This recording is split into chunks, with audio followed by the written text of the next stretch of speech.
Père et du Fils et du Saint-Esprit.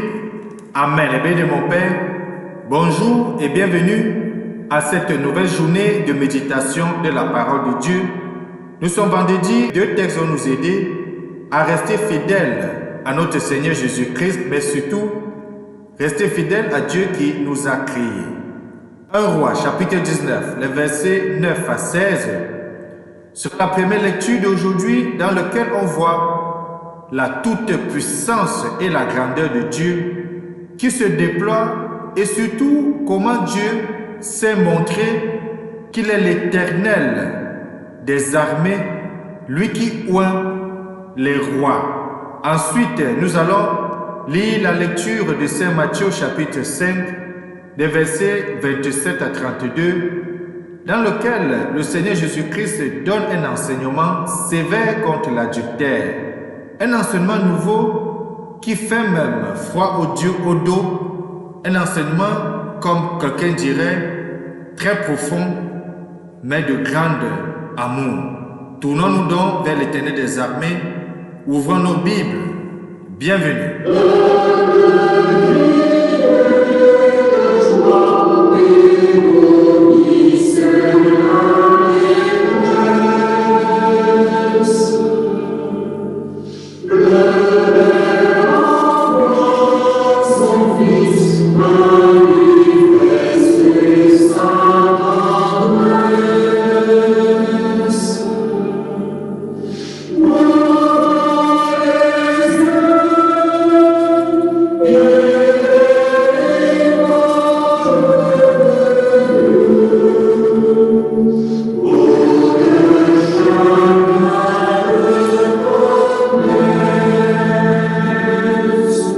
Éternel des armées, tu nous fais maintenant la grâce de ta louange.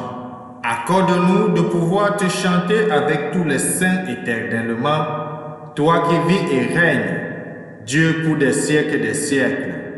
Amen. Le bien de mon Père, ouvrons chacun sa Bible à 1 Roi chapitre 19, lisons les versets 9 à 16.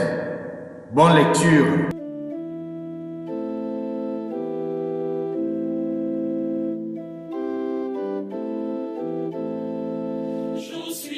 Je verrai les bontés du Seigneur sur la terre des vivants. Le Seigneur est ma lumière et mon salut, de qui aurais-je crainte? Le Seigneur est le rempart de ma vie, devant qui tremblerai-je?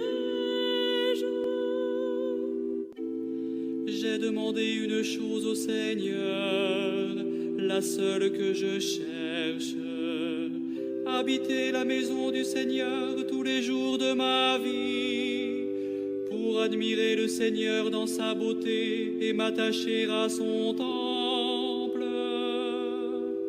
J'en suis sûr, je verrai les bontés du Seigneur sur la terre des vivants. Écoute, Seigneur, je t'appelle. Pitié, réponds-moi. Mon cœur m'a redit ta parole. Cherchez ma face. J'en suis sûr, je verrai les bontés du Seigneur sur la terre des vivants. Évangile de Jésus-Christ selon Saint Matthieu, au chapitre 5, les versets 27 à 32. En ce temps-là, Jésus disait à ses disciples, « Vous avez appris qu'il a été dit, tu ne commettras pas d'adultère. Eh bien, moi je vous dis, tout homme qui regarde une femme avec convoitise a déjà commis l'adultère avec elle dans son cœur. Si ton œil droit entraîne ta chute, arrache-le et jette-le loin de toi, car mieux vaut pour toi perdre un de tes membres que d'avoir ton corps tout entier jeté dans la géhenne. Et si ta main droite entraîne ta chute, coupe-la et jette-la loin de toi. Car mieux vaut pour toi perdre un de tes membres que d'avoir ton corps tout entier qui s'en aille dans la géhenne. Il a été dit également, si quelqu'un renvoie sa femme, qu'il lui donne un acte de répudiation. Eh bien, moi je vous dis, tout homme qui renvoie sa femme, sauf en cas d'union illégitime, la pousse à l'adultère. Et si quelqu'un épouse une femme renvoyée, il est adultère. Acclamons la parole de Dieu. Louange à toi, Seigneur Jésus-Christ. Eh bien, moi je vous dis, tout homme qui renvoie sa femme, sauf en cas d'union illégitime, la pousse à l'adultère. Et si quelqu'un épouse une femme renvoyée, il est adultère. Les bien de mon Père, c'est ainsi que s'achève l'évangile que nous venons d'écouter. Ces paroles du Christ sont une louange bien méritée à la femme.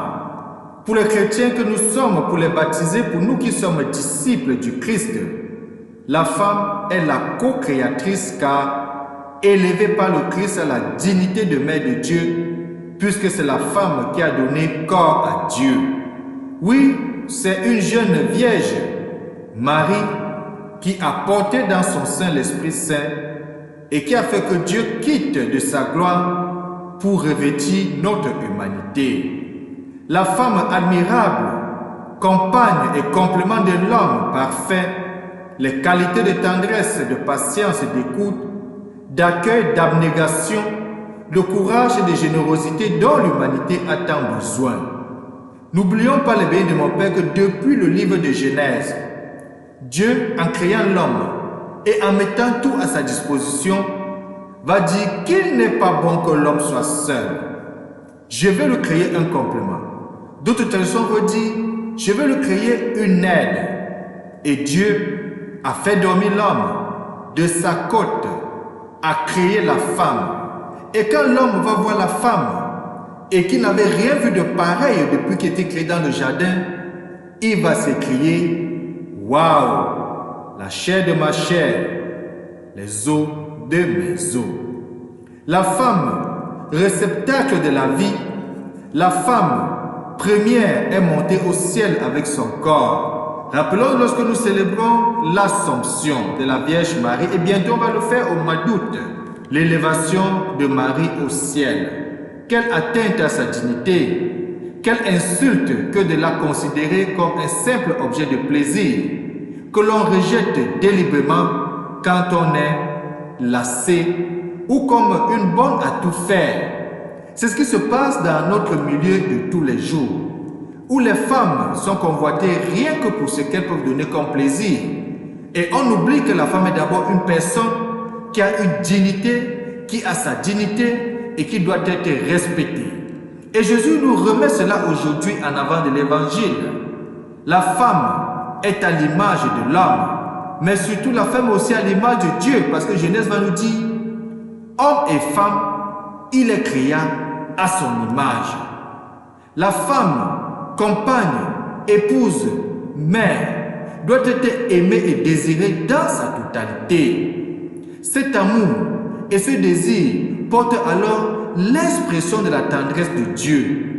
On comprend alors pourquoi une femme ne saurait être répudiée. Oui, le bien de mon Père, depuis que Marie est devenue une image de proue de notre foi, notre regard sur la femme s'est rempli de respect, de pureté et de gratitude.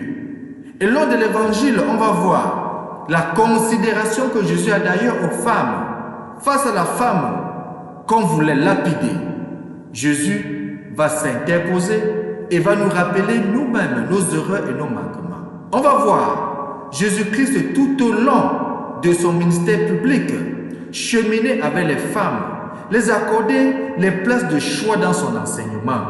D'ailleurs, lors de la résurrection de Jésus-Christ, la première, Marie-Madeleine, qui se lève de très tôt et qui va au tombeau, elle aura la grâce, elle, de voir notre Seigneur ressuscité, notre Seigneur vivant. L'évangile d'aujourd'hui, donc, les bénis de mon Père, nous met au cœur de nos actions et du regard que nous portons vers la femme. Et chaque fois que nous prions et que nous récitons le rite pénitentiel au début de la célébration, on dit bien, je confesse à Dieu, mais à la fin on dit, j'ai péché en pensée, en parole, par action et par omission. Et nous croyons ne pas si bien dire que l'évangile d'aujourd'hui, Jésus nous dit, si tu jettes seulement ton regard, tu as déjà péché. Un regard de convoitise, tu as déjà commis l'adultère avec la femme dans ton cœur. Et c'est toi qui commets la faute, et non cette femme que tu convoites du regard, et dont tu mènes la convoitise dans ton cœur. Un péché de pensée. Cela doit nous interpeller de savoir quels sont les mots que nous avançons à l'autre. Quel est le genre de regard que nous portons à l'autre? Est-ce un regard de convoitise ou alors un regard de bénédiction pour dire Seigneur, je te bénis pour les bienfaits que tu as fait dans ce monde en mettant à disposition de l'homme un complément, une aide pour sa vie de tous les jours. Au-delà de la convoitise, c'est le sentiment de jalousie que nous pouvons aussi développer dans notre cœur. Il suffira tout simplement de penser au fond de nous et de le penser vivement que nous soyons en train de pécher en pensée. Et même de maudire de l'autre, de penser l'échec de l'autre, de penser la mort de l'autre. Dans notre cœur, nous avons déjà commis le péché. Que Dieu Tout-Puissant nous aide donc à savoir développer un regard d'amour envers notre prochain, mais surtout envers la femme, et de savoir la considérer comme un être à part entière, elle qui est la mère de l'humanité. D'ailleurs, le nom qu'on va donner, Ève, va dire la mère des vivants, la mère de l'humanité. Et que Dieu Tout-Puissant nous bénisse au courant de cette journée, lui qui est Père, Fils et Saint-Esprit. Amen. Bon vendredi.